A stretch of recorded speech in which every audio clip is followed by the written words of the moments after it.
Welcome to FailCraft, the podcast where we dive into the messy, real side of success and explore how setbacks become the stepping stones to growth and clarity. I'm your host, Ezekiel Iferia. Today's guest is Stephen Hoskinson, a pioneer in trauma therapy who founded Organic Intelligence, not because the system was working, but because he saw it failing. Early in his career, he realized that the standard approach, you have to feel it to heal it, was actually making some of his clients worse, not better. He is here to share the courageous pivot he made away from digging into pain and towards a biology based approach that helps people grow their capacity for joy and healing naturally. So, Stephen, it's a pleasure to welcome you to Fieldcraft. Thank you very much for joining us. Thank you. It's a pleasure here to be with you, and I'm looking forward to our conversation. Thank you. Likewise, great to have you here. So, let's dive in, Stephen. Your work is a direct response to a failure you witnessed in your own field. So, you wrote that early on you saw that while some clients improved with traditional trauma therapy, others got a lot worse. So can you take us back to the moment, maybe a specific session or a day of reflection where you realized that the gold standard of digging into trauma was actually hurting people? Yeah, thank you. There were so many moments, actually. Maybe I'm a slow learner, but really, the essence of the search is part of what Milton Traeger, who's a famous bodywork teacher, said. He said, "Research is me search." Research is me search. So, really, it all is in part this recognition that that I, as a human being, really struggle with trauma, with feeling unwell, with challenges, with not being the person I really want to be, with not doing the things in life I really wanted to do. And so it became a lifelong journey of search for what would make the difference.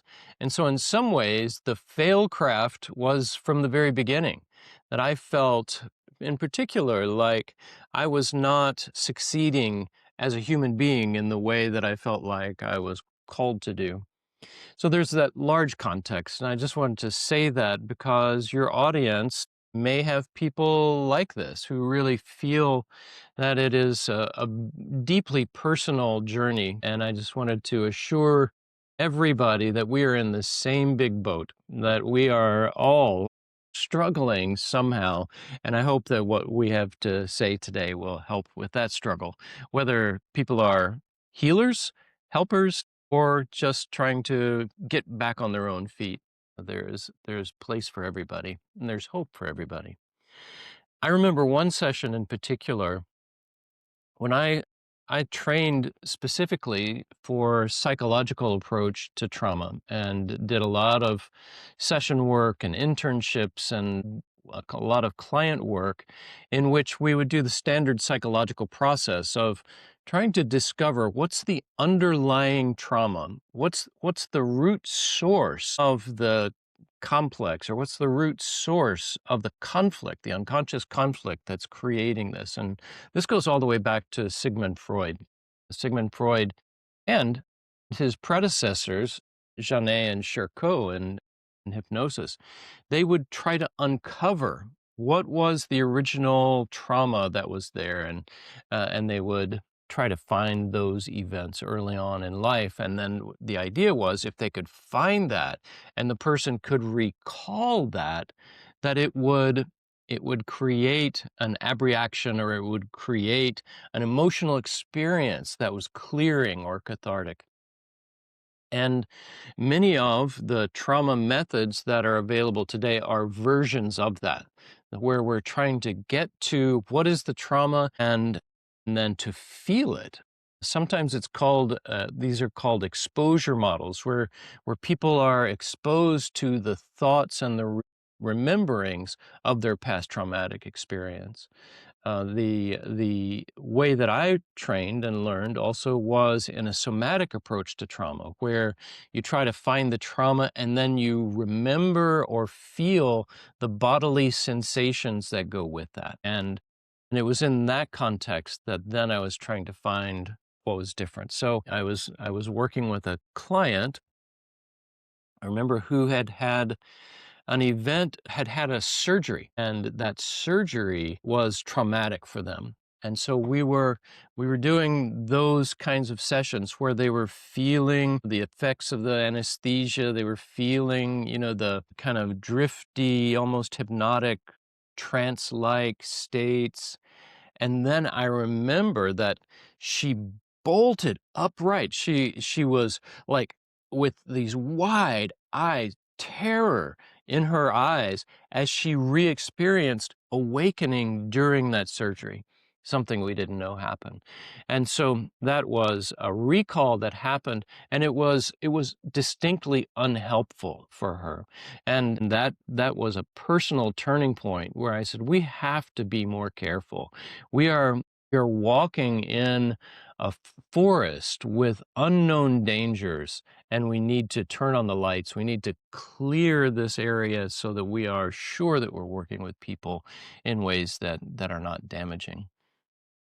And I found this throughout. I worked with some of the leading trauma teachers in somatics, and would find that sometimes they would do sessions in their teaching workshops that looked amazing. And some of Mm. them would be, as you said, some of them would be life transforming. And other times people fell out and the results were not good. So that's what really began the journey of trying to find out for myself, what is going to be the secret? What is the key? Why is it helpful sometimes and not helpful others? And the result, I think we've come to now in organic intelligence, and I'm sure we'll talk about that more today. Okay, okay. So, yeah, you just talked about it. Tell us about organic intelligence, and also, what did it feel like to question the very foundation of your training? Well, questioning the very foundation of my training was very, very difficult, and my teacher didn't much appreciate it either. And it was very challenging because I was working with a teacher that I revered and who brought me really a transformative life experience. Because the techniques and working somatically was what I needed to heal. And so it really brought me to an experience of awareness and presence and healing. So this approach then that I was questioning was the approach of a revered teacher, and was also the approach that had been so personally healing for me. And so it was going against every sort of fiber of my being. But I had a good teacher who helped me move through that. And so really the end result was organic intelligence, because I began to work differently. Instead of seeking to elicit, like, oh, what happened? When was that? When your symptoms started, what was going on in your life? Or, if you were to be really frank about your trauma history, tell me all about that. Instead of asking those questions, we began to do what I learned in early psychological training, which was just a free association conversation. There's a whole trend in psychology called the interpersonal school of psychology, really initiated by a physician named Sullivan. And Sullivan taught in the interpersonal school of psychiatry and would guide people to create not the pursuit of dreams, or the pursuit of like having a person lay down on a couch and free associate, but rather would do a structure, what he called a structured clinical interview. He would do a conversation with people, and in that conversation, then in that relationship, he would find the things that were emerging that were important to talk about and to deal with. And so in organic intelligence, instead of focusing on trauma, trying to find the root cause, we instead have a normal human conversation a human, a normal, and a free conversation in which we just talk about regular stuff. Yeah, we can talk about the person's history, but like we talked about today, we might talk about the day, like, oh, how is it outside? Is it sunny today? And how was it finding your way to the office? And we just began a human to human conversation. And in that, our coaches are trained to recognize the subtle signals of a biology that is wanting to heal itself. And so that's what we're looking for. And within that, that might be a person makes a specific gesture, like their hands become folded in front of them in a prayer gesture, or maybe that they remember growing up and remember they have an image of their grandmother's strong hands, or Mm. maybe they think yesterday of their kids and the conversation with their kids, and all of these items are usually discarded in therapy. That these are often thought of, like these resources are often thought of as distractions. Like, oh, here's the main event is the trauma, and so everything else is a distraction. But what I realized was that those so-called distractions were actually the main attraction. That was the system, the biology, the wisdom of our own being, communicating love and support and healing messages to our physiology. And if we are able then to receive those messages, then they do their work of healing. Little by little, it's incremental, but we begin to grow not through trauma, but through support that comes from our own biology, our own being, and our own person. Okay. All right. So, Steve, you say our biology sends us healing messages that we often miss. So, what's the most common way people accidentally shut down their healing process without realizing it? Yeah, we call this an initial condition. Like, what is it that really helps this all happen? And it is organic intelligence. We call this post-trauma growth. And we call it post-trauma growth. In the world of positive psychology that we participate in, it's often called post-traumatic growth. And post-traumatic growth means that sometimes after a traumatic event, you come back bigger and stronger. You get better. You know, it's like what doesn't kill you makes you stronger, right? And so post-traumatic growth says that there is something in that event that catalyzes a resource and a way of being that makes you better than ever before. But we don't use that term so much because we use the term post-trauma growth because we are advocating for a post-trauma era of treatment where we are not guiding the session or leading the session into trauma or out of trauma either. It's that the whole notion of trauma is an artifact of a system that is already overly attracted to what's wrong. We call it the negativity bias, that our psychology has us paying attention to what's wrong and hijacking our attention to what's wrong.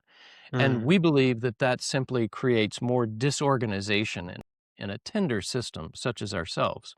And so instead of all of that, we work in a post-trauma world and we look for signs of the biology that are going to be helpful. And the first and foremost, to get to your question, is the first and foremost is something that is really counterintuitive, and it is paying attention to the outside world. That is Mm. extending our attention into the outside world rather than always being withdrawn into examining one's feelings and thoughts and sensations and inner images. So that's the first thing, actually. And it's because it's really clear in neuroscience now that our brain is not primarily oriented to threat and what's wrong.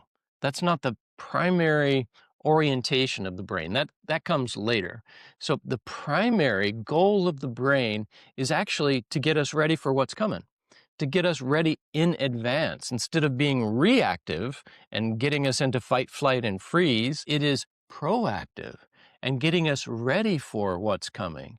And if we can help the brain get us ready for what's coming, then we feel ready. We feel ready to face what's coming.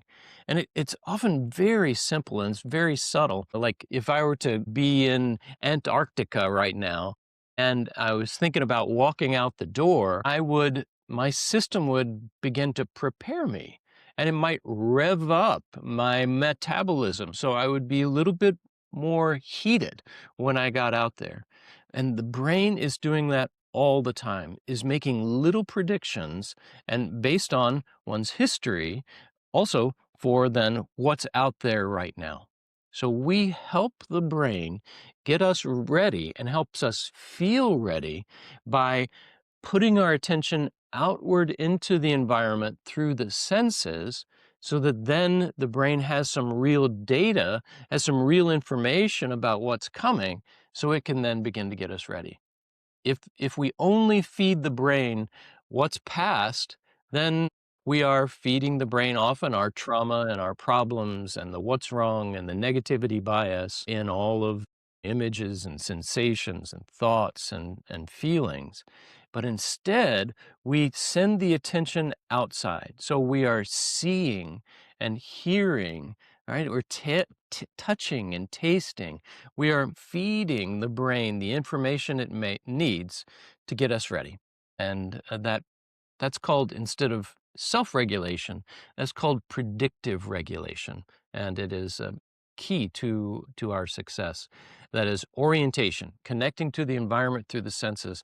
That's the major cornerstone that people can use to help themselves both feel better in the moment, and as they begin to feel better and feel ready, then the resources start to arrive, those that I mentioned earlier, like the hands in a prayer gesture or the thought of grandma's hands, or like all of those things begin to come more Mm. readily based in orientation.